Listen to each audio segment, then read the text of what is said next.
ভিডিওতে যাকে দেখতে পাচ্ছেন মসজিদে হারাম নাদাফা করতেছে অর্থাৎ পরিষ্কার করতেছে, তিনি কে জানেন? তিনি হারামাইনের ইমাম ও খতিব শায়েখ আব্দুর রহমান আসুদাইস হাফিজাহুল্লাহ। তিনি এত বড় একজন ইমাম হয়ে পবিত্র কাবার এবং মদিনার ইমাম হয়ে হেরম পরিষ্কার করতেছেন। ভাই, আপনি আমি কি কখনো আমাদের আশপাশে থাকা মসজিদের হাম্মাম, মসজিদের কি বলে মসজিদের ভিতরে কখনো পরিষ্কার করছি? এটা সওয়াবের কাজ। মসজিদ বাইতুল্লাহ, আল্লাহর ঘর, এখানে মানুষে ইবাদত করে, এগুলো পরিষ্কার করবেন মাঝে মধ্যে।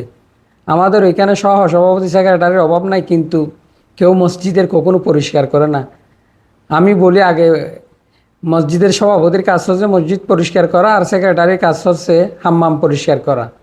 তাহলে এগুলো কোনো ছোটো কাজ নয়, এগুলো বড় কাজ, এগুলোতে সওয়াব মিলে।